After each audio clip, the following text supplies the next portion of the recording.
The flexi-wing drama intensifies as Red Bull complains to the FIA, Lando Norris talks up challenging Verstappen more often, and the Haas driver lineup is revealed. Thanks for 1,000 subscribers, truly appreciate it. Let's get straight into the latest F1 news. With the topic of flexing front wings starting to rear its head again midway through the F1 2024 season, here's what the rules say is permitted when it comes to all-important flex. The flexing of wings in F1 is hardly a new topic. The issue itself crops up on a seemingly regular cycle of every 18 months or so. But murmurings of discontent amongst the teams regarding just how much some front wings may be flexing have emerged in recent weeks. It's important to stress at this point that no teams have fallen foul of the FIA's technical regulations at this point, nor is there any current indication that the governing body is set to examine any wings with any greater scrutiny than is the norm. But following recent steps forward in pace and performance, it's perhaps unsurprising that speculation has suggested Red Bull has requested the FIA to take a closer look at Mercedes following the Brackley-based team's introduction of a new front wing in Monaco, coinciding with a leap in competitiveness. Reports have also suggested Ferrari's front wing is being eyed with suspicion by Red Bull.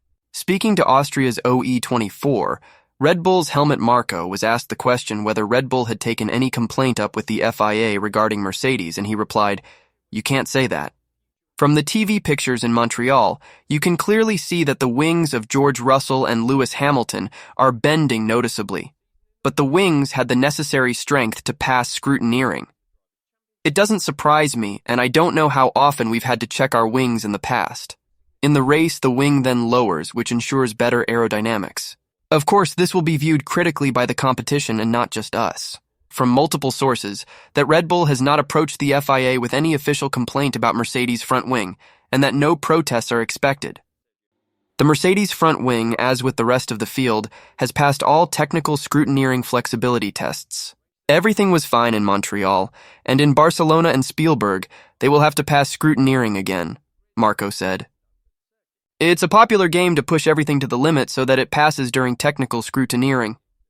But while Mercedes may be at the forefront of Marko's mind in this regard, PlanetF1.com understands McLaren's front wing flex is also being viewed with some suspicion by rival teams. The issue may be prevalent up and down the grid, to the extent of mutual assured destruction, as a single protest against any single team would likely result in numerous counter-protests from rival teams. For now, if the issue is viewed as being significant to the point of needing intervention, the FIA could consider introducing a technical directive in order to further outline how teams can remain on the right side of the law. Last year, the governing body introduced TD018, which came into effect at the Singapore Grand Prix, but had been outlined around the time of the Dutch Grand Prix weekend earlier that season. No team fell foul of any rule breaking, nor were ever singled out by the FIA, but the governing body sought to tighten up an area it felt was being exploited by the teams. With F1 teams always doing what's possible in the gray areas of the rules when it comes to bodywork flexibility, the suspicion was that some had found ways to use variability in the flexibility of a part or in the movement between interconnected parts. What we don't want to see is that at the joint of, let's say, a rear beam wing to an end plate, that it's decoupled in any way such that it can rotate about a pivot or it can move laterally or up and down, said then FIA single-seater director Tim Goss. So we're saying that you can't have very localized motion of one component relative to another. The assembly can move as a whole body, but we don't expect to see parts of it being able to translate relative to others. The exact nature of what the teams may be doing this year hasn't been addressed in detail, but a report in Germany's Auto Motor and Sport claims Red Bull is leading the pushback against the level of flexibility seen at McLaren, Ferrari, and Mercedes.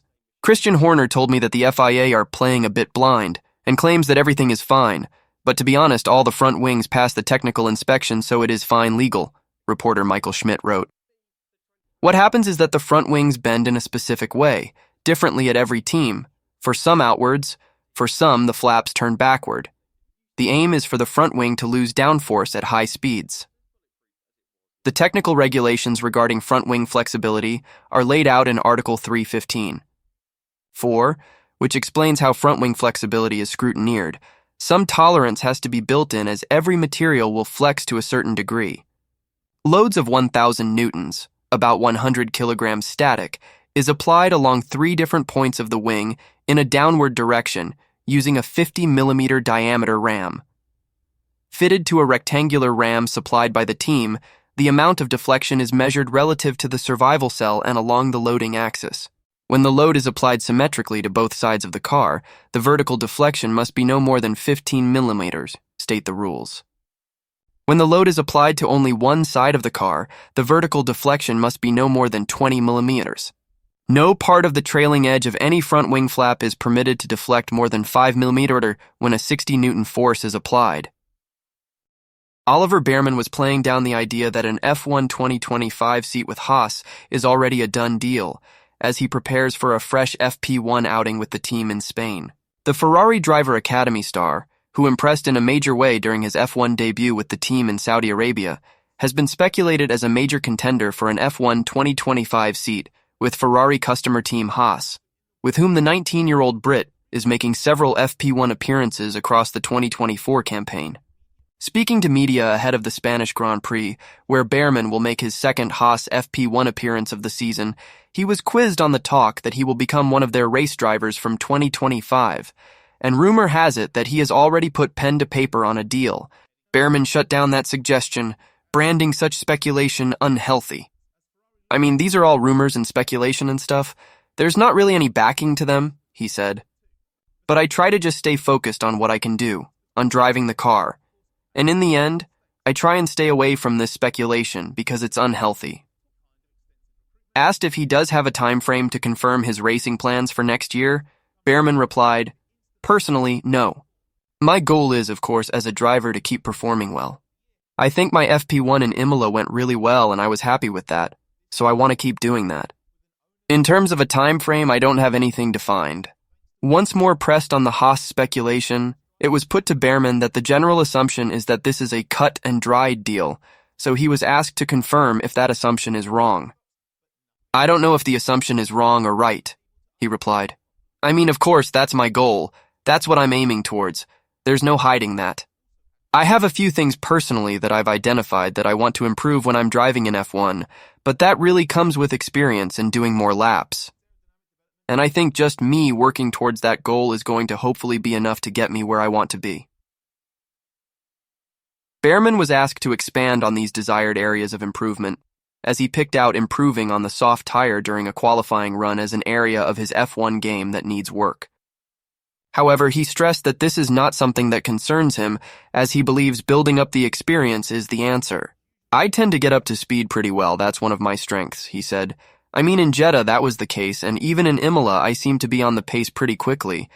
But whenever we do a quali sim on soft tires, I don't make the step that easily, because it's quite a big step, you know. The track is evolving a lot, the tire grip is suddenly much higher and the fuel loads are lower, and I tend not to maximize that yet.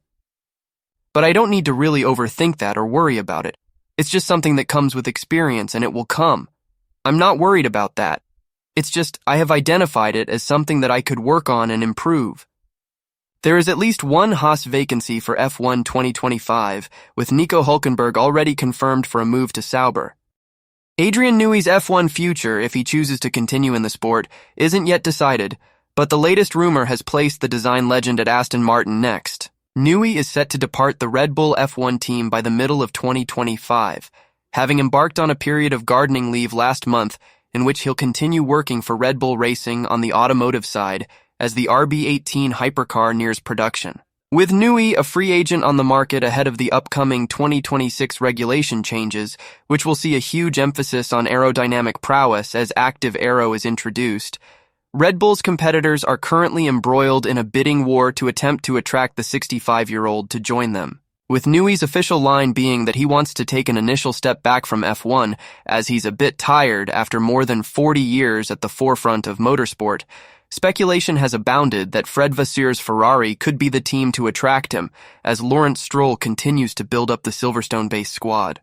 With a brand new factory campus built, one that is still being expanded as the former Jordan factory is completely renewed, the operation has become a serious player in F1 as Stroll's investment is with the intent of challenging the established frontrunners. Securing the likes of Neis, reuniting him with former Red Bull compatriot Dan Fallows, would be a major land for Aston Martin, and PlanetF1.com understands the Silverstone-based squad is now a leading contender for Neis' signature. Newey is understood to have visited the Aston Martin factory recently for a secret visit, with a source indicating to planetf1.com that a contract may already have been agreed between the two parties. A request for clarification from Aston Martin was responded to with a spokesperson saying, "The Aston Martin Aramco F1 team is a very appealing project with Lawrence Stroll's vision, a state-of-the-art new technology campus, and exciting partnerships with Aramco and Honda. Many high-profile individuals across all areas of the team are linked to the project, but we don't have anything to announce." With a move to Ferrari requiring Newey to uproot his life to Italy, a UK-based team is believed to still have the edge in terms of preference for Newey if he is eager to continue in F1 once his time at Red Bull has come to an end. A switch to Aston Martin would also likely be a fresh competitive spur for Newey, having joined Red Bull at an early stage in the team's development before playing a huge role in transforming the promising outfit into the behemoth it is today. With Stroll pumping finances into the personnel and infrastructure available to the former Jordan and Force India team, Newey has already previously spoken about a desire to have worked with two-time F1 world champion Fernando Alonso, something that would become reality as the Spaniard recently re-signed with the British team. "Working with Fernando and Lewis Hamilton would have been fabulous, but it never happened," he said. "It's just circumstance sometimes, that's the way it is." A move to Aston Martin would also reunite Newey with the Valkyrie, the hypercar initially overseen by Newey as Aston Martin, and Red Bull collaborated on the hybrid sports car almost a decade ago.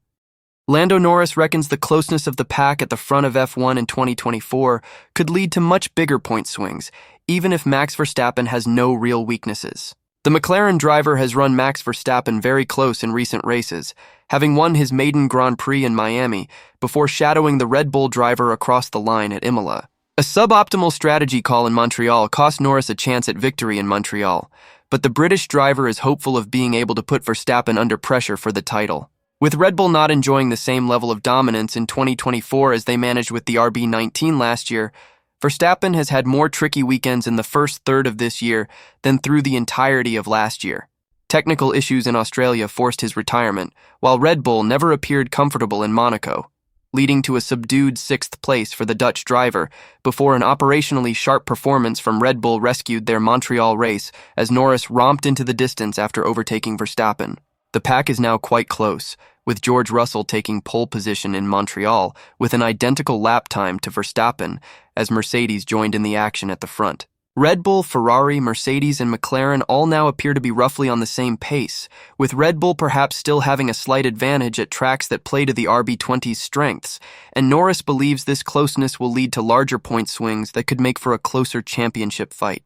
"I think it's tough," he told media, including planetf1.com in Barcelona, when asked about whether Verstappen is an achievable target this year. "But there are probably more chances and possibilities now, especially if Mercedes are in the fight. More chance to have a bigger swing of points rather than, when a bad weekend for Max was third before or something, it could be that it's a fifth or a sixth. If you can be that one guy that wins, within one weekend you can turn quite a bit of points around fairly quickly. So, if it goes like that, then I'll say there's a higher chance." But Norris, who is close friends with the Dutch driver, said a championship tilt would still require near perfection from any adversary as Verstappen has no discernible weaknesses with which a rival can try to capitalize on. "I think with Max, it's always going to like his bad weekend is never going to be a bad weekend. It's still going to be a good amount of points," Norris said. "He's just strong in all areas. It's rare that he makes mistakes. It's rare that he messes up qualifying, that kind of thing. But with a bit more pressure now, you never know how that changes. And always, with pressure, it's always easier to make mistakes. So we'll see. I think it's tough because you can't doubt Max in any area. He doesn't have a weakness outright. It's possible, but it's going to need a very good car performance, a very consistent performance throughout the whole season. As you've seen, they've been a little bit more maybe up and down than what we have. So we just need to capitalize on when they're down and try and be the one car that's at the front and on the up." With McLaren making huge strides in performance on track over the last 12 months, the slight operational deficit that has seen Red Bull continue to usually come out on top is also a gap that's closing. With that sharpness from the Milton Keynes-based squad coming into focus once again in Montreal, Norris said his team needs very little to be able to overcome that slight gap. It's not a huge amount, it's small things, it's just like split seconds of decision-making and understanding, he said. Montreal was mostly a fairly. Although it was quite simple, it was also a fairly difficult decision with what the weather was doing and changing, so it wasn't as simple as just saying at the time we've easily made the wrong decision.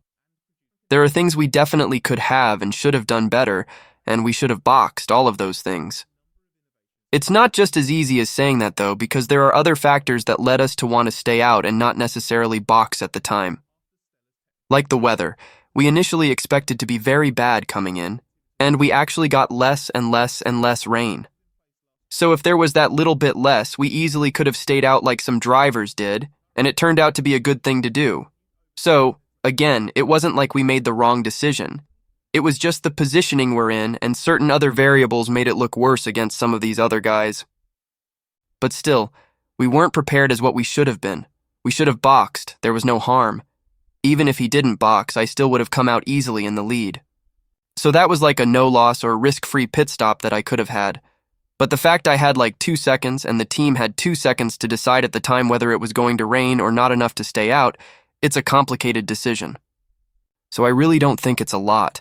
There's a lot of stuff we do better than other teams, better than Red Bull, better than Mercedes, better than all the other teams. So it's just certain times, in certain situations, some are going to show our weaknesses and things that we should have done better. But at the same time, I think other teams have made mistakes and we've done a better job than other teams in certain areas too. Thanks for watching the video, everyone. See you in the next one.